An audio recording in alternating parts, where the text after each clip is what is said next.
مسكلات. أهلا بحضراتكم معانا في حلقة جديدة من برنامجكم القطايف واللطايف وآي ميديا. كل عام وحضراتكم بخير.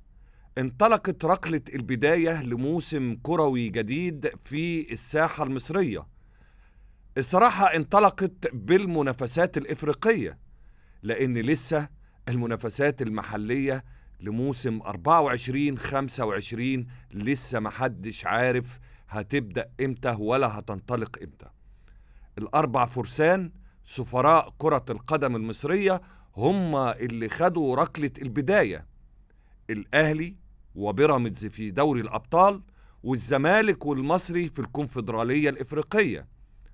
صحيح الأربع فرسان لم يشتركوا في المراحل الأولى التمهيدية، لكن شفنا لقاءات الذهاب وهي ركلة البداية للأندية المصرية في الدور الثاني التمهيدي لبطولتي دوري الأبطال والكونفدرالية، الدور المؤهل إلى مرحلة المجموعات. هنبدأ ببطل الأبطال النادي الأهلي، اللي أبدع وأمتع وأقنع وحقق انتصار كبير وعريض في أول ركلة ليه نحو اللقب رقم 13. قولوا أمين. الأهلي هو حامل اللقب، واجه جروماهيا الكيني وسط حضور 40,000 متفرج امتلأت بيهم مدرجات المباراة. النادي الأهلي من الدقيقة 13 ومن الدقيقة 14 قلب المباراة وأصبح النادي الأهلي متقدم 2-0. رامي ربيعة مازال بيواصل مسلسل تألقه سواء مع المنتخب أو النادي الأهلي، نجح إن هو يفتتح التسجيل ويدوب دقيقة واحدة فقط، وبيرسي تاو نجح يستغل الخطأ من مدافعي جروماهيا الكيني ويسجل الهدف الثاني للنادي الأهلي في الدقيقة 14. ومع استمرار الضغط ورغم انخفاض معدلات اللياقة البدنية في بعض فترات المباراة، ورغم الحماس الكبير اللي ظهر عليه فريق جروماهيا الكيني ومدربه البرازيلي ونشوة النتائج الإيجابية اللي كان بيتكلم عليها قبل المباراة، خلته يضغط على النادي الأهلي طوال 90 دقيقة. لكن كولر اللي أنا دايما كنت بقول عليه جواهرجي، هو مش جواهرجي، دكتور قدير جراح بشكل فظيع رهيب، لأن النادي الأهلي نجح في الشوط الثاني وعن طريق أيضا بيرسي تاو إن هو يضيف الهدف الثالث. وبعد التبديلات والتعديلات اللي أجراها مارسيل كولر المدير الفني للنادي الأهلي، كانت ممكن النتيجة بمنتهى السهولة توصل ل4 و5 و6، في حين إن جروماهيا الكيني كان بيفتخر دايما إن مفيش فريق مصري نجح من قبل إن هو يحقق عليه نتيجة إيجابية. ليه أنا بقول إن مارسيل كولر بعد ما كنت بقول عليه جواهرجي بقول عليه دكتور وجراح وزي ما أنت عايز تقول؟ لأن كولر نجح إنه يدير اللقاء ببراعة شديدة جدا جدا. عارف إن فرقته لسه مش في أفضل الأحوال البدنية، تقريبا الفرقة ما اتجمعتش بعد عودة الدوليين من كل مكان وغياب بعض اللاعبين وبداية موسم، على عكس جروماهيا الكيني اللي الدوري بدأ في كينيا. نجح إن هو يلعب ضاغط على فريق جروماهيا الكيني علشان يقتل اللقاء. فكرنا بأفكار مانويل جوزيه، ونجح بالفعل إن هو في الدقيقة 13 يسجل الأولاني، في الدقيقة 14 يسجل الهدف الثاني، وتقريبا ضمن اللقاء، أو على الأقل إحنا كلنا وإحنا بنتفرج على المباراة اطمنا مش بس لمباراة الذهاب، للمجموع اللقاءين، لقاء الذهاب واللقاء اللي هيقام بعد أسبوع إن شاء الله في القاهرة لقاء الإياب. اطمنا إن النادي الأهلي بدأ ضربة بداية مثالية، مفيش أجمل ولا أبدع من كده، حقق بيها العديد والعديد من الأرقام القياسية. أكبر عدد انتصارات خارج الديار، استمر لمدة 11 مباراة بدون استقبال أهداف، 9 مصطفى شوبير و2 لمحمد الشناوي، ووصل إلى رقم قياسي جديد. كان هو النادي الأهلي هو أيضا صاحب الرقم القياسي الجديد، 23 مباراة في دوري الأبطال لم يتلقى النادي الأهلي أي هزيمة، ضاربا طبعا رقم الترجي اللي كان متوقف عند 21 مباراة فقط. النادي الأهلي مثلما ينافس نفسه في بطولة الدوري وفي المسابقات المحلية، النادي الأهلي أيضا جعل من البطولات الإفريقية الأهلي ينافس الأهلي. شيء عظيم، شيء كبير، شيء علينا كلنا ان احنا نفخر بيه. هرجع تاني الكولر اللي نجح في إدارة اللقاء، نجح ان هو ياخد اللي هو عايزه من المباراة، نجح في تبديلاته وتعديلاته، ان هو دفع بطاهر وقفشة، وشفنا ايضا كوكا، وشفنا تبديلاته ثم عمر كمال، شفنا تناغم وشفنا توزيع للجهد وشفنا تيسير للقاء بشكل احترافي لمدير فني يمتلك أدواته وعارف هو بيعمل ايه، وحقق نتيجة كبيرة جدا جدا في بداية مشوار النادي الأهلي في دوري الأبطال. فوز ممتع، فوز مقنع، فوز أسلج صدور كل الأهلوية. ويبدو ان كينيا دايما هي وش السعد على النادي الأهلي. في 2006 بدأنا مع كينيا مع فريق تذكر الكيني، فزنا 2-0 بهدفين عماد متعب، ونجح النادي الأهلي في نهاية المشوار انه يحقق البطولة. نفس الموضوع اتكرر في 2013 وفاز برضو النادي الأهلي على تذكر الكيني ب2-0 برضو كانوا لجان عماد متعب. وفي 2025 كانت ضربة البداية زي ما شفناها مع حضراتكم أمام جروماهيا الكيني، وبيرسي تاو برضو سجل هدفين.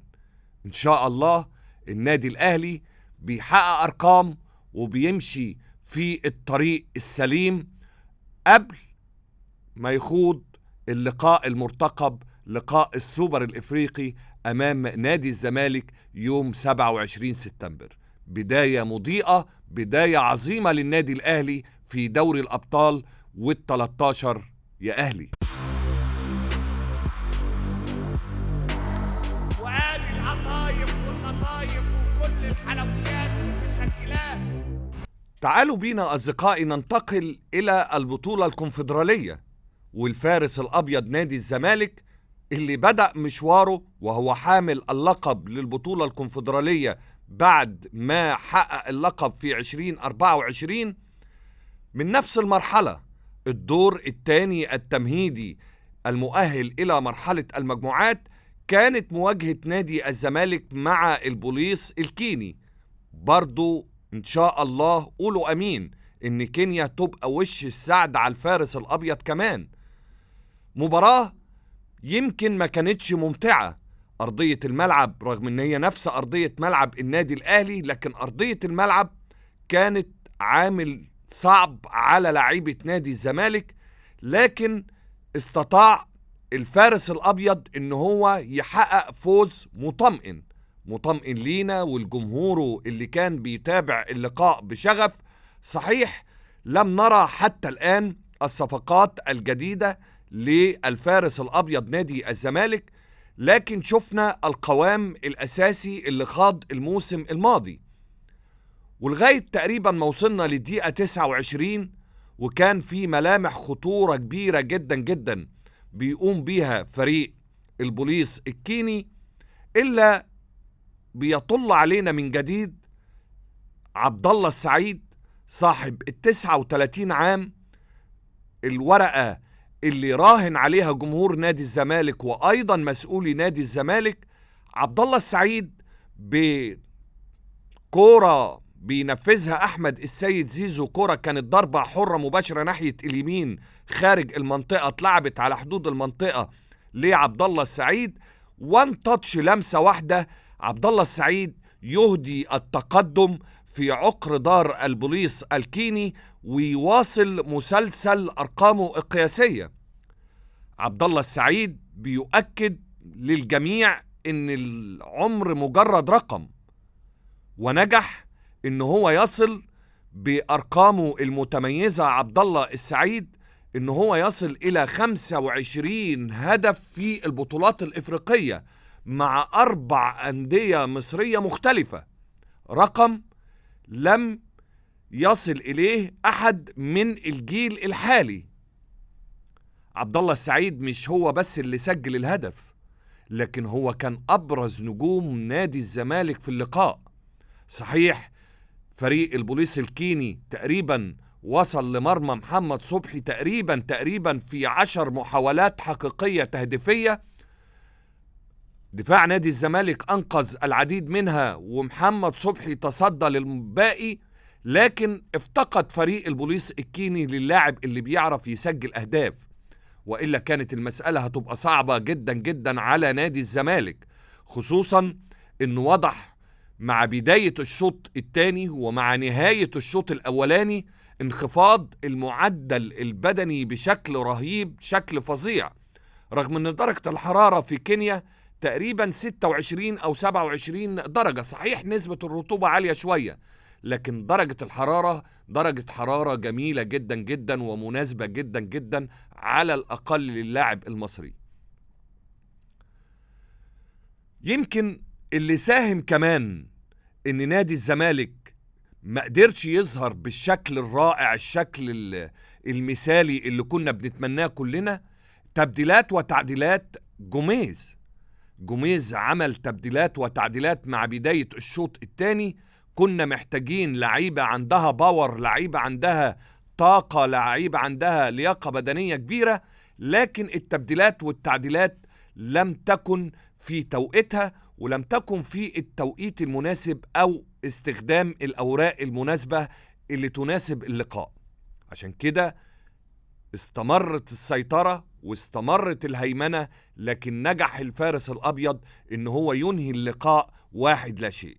عبد الله السعيد نجم كبير نجح إن هو يعبر بالفارس الأبيض في ركلة البداية لمشوار الفارس الأبيض في موسم 24-25 بهدف هو هدف المباراة في لقاء الذهاب 1-0 على البوليس الكيني. وزي ما قلت لحضراتكم عبد الله السعيد نجح ان هو يواصل مسلسل ارقامه القياسية، زي ما قلت سجل 25 هدف، 12 هدف مع النادي الاهلي، هدفين مع النادي الاسماعيلي، 10 اهداف مع بيراميدز، واول اهدافه الافريقية مع القلعة البيضاء الفارس الابيض نادي الزمالك.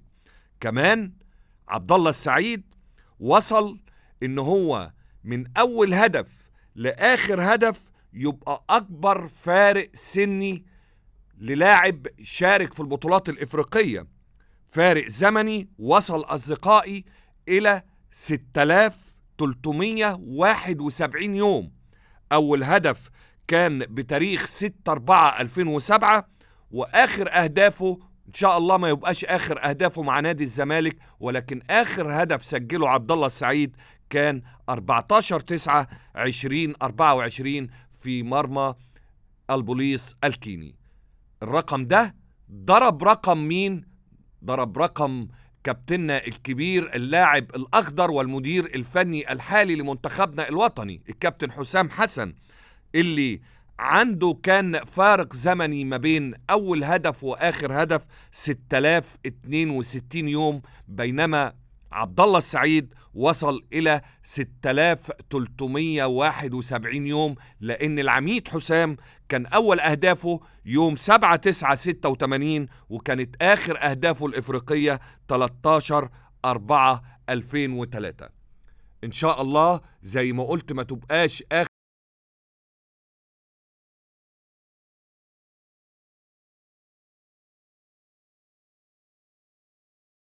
نقطة في البطولة الكونفدرالية، وليه لأ؟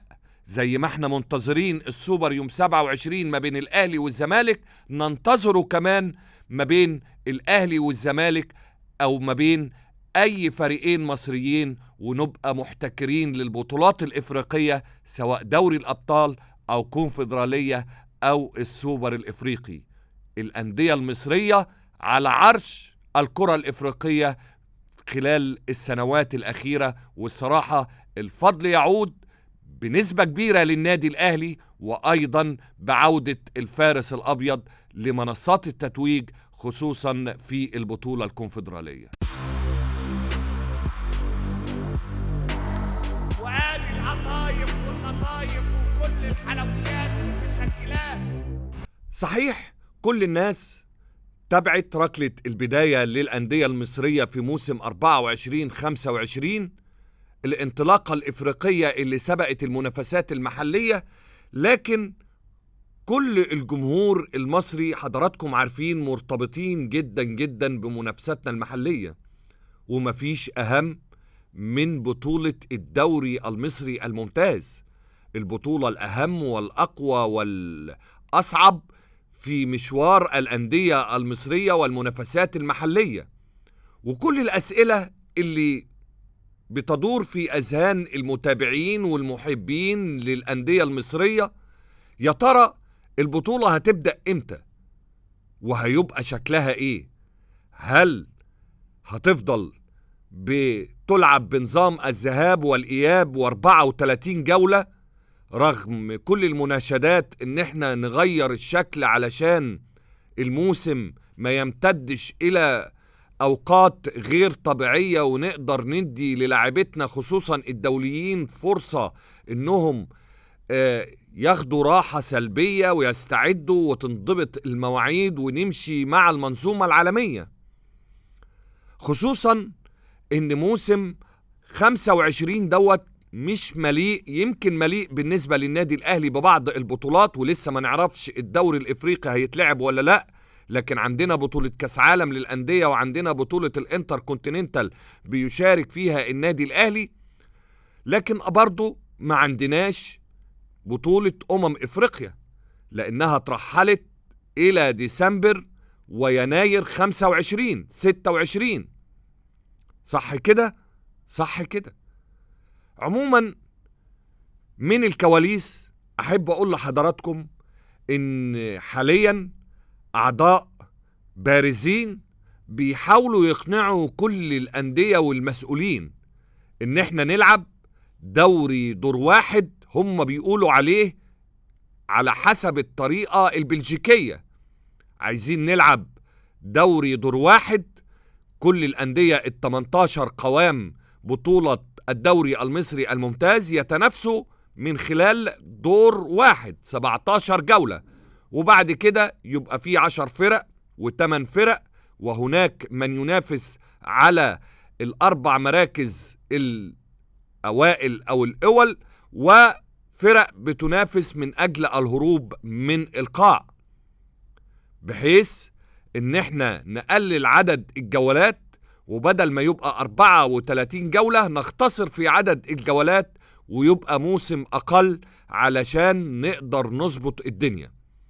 محاولات مع كل المسؤولين في الأندية وتليفونات وشرح الفكرة ومحاولة تهيئة الرأي العام لتقبل المسؤولين لفكرة زي ما هم بيقولوا الدوري البلجيكي، وإن كان الدوري البلجيكي ما بيتلعبش بالشكل دوت حاليا، لكن خلينا نقول إن هم مازالوا بيفكروا في انطلاق بطولة الدوري المصري الممتاز في نهاية شهر أكتوبر وأوائل شهر نوفمبر، على أن ينطلق بنسبة كبيرة إذا اقتنع أو نجح مسؤولي الرابطة القدامى إن هم يقنعوا مسؤولي الأندية إن الدوري يتلعب من دور أول كامل 17 جولة تتنافس فيها أو يتنافس فيها ال18 فريق، ثم يتم التقسيم ال10 فرق يبتدوا يتنافسوا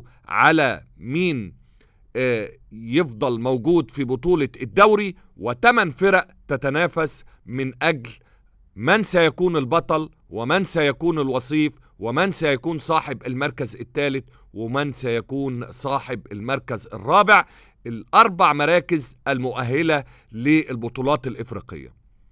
كل الأمنيات الطيبة لكرة القدم المصرية، لكن في الأخير بلحظات من الصمت ولحظات من الحزن بنعي رحيل الكابتن إيهاب جلال الذي رحل عن عالمنا، والكل تأثر. رحيل أدمى القلوب وأحزن الجميع، والبقاء لله وإنا لله وإنا إليه راجعون بلا شك. لكن كان عندي أمنية واحدة بسيطة، هو احنا ليه ما بنديش البني آدم قدره وحقه إلا لما يرحل؟ أمنيتي إن الكابتن إيهاب جلال رحمة الله عليه كان يشوف مدى حب الناس ومدى تقدير الناس للكابتن إيهاب جلال، لكن لما كان موجود وسطينا لم يرى سوى الانتقادات وسوى أسهم النقد، خصوصا لما تولى المنتخب ولما كان موجود في بيراميدز. وزي ما اتعودنا من رحمة الله عليه الكابتن إيهاب جلال كان راجل خلوق، لا بيرد ولا بيصد ولا بيطلع يقول لأي حد انت بتقول ايه، كان بيشتغل في صمت ورحل ايضا في صمت. رحمة الله على كابتن إيهاب جلال اللي ايضا ترك لينا ألم وترك لينا درس مهم جدا جدا جدا، ان احنا لابد ان تبقى عينينا على القيمة والقامة. قيمة الأخلاق وقيمة الالتزام هي دايما اللي هتعيش، كلنا هنمشي والسيرة والمسيرة هي اللي هتفضل. في الأخير بشكركم أصدقائي على حسن المتابعة، على أمل إن شاء الله بحلقة جديدة من القطايف واللطايف وآي ميديا.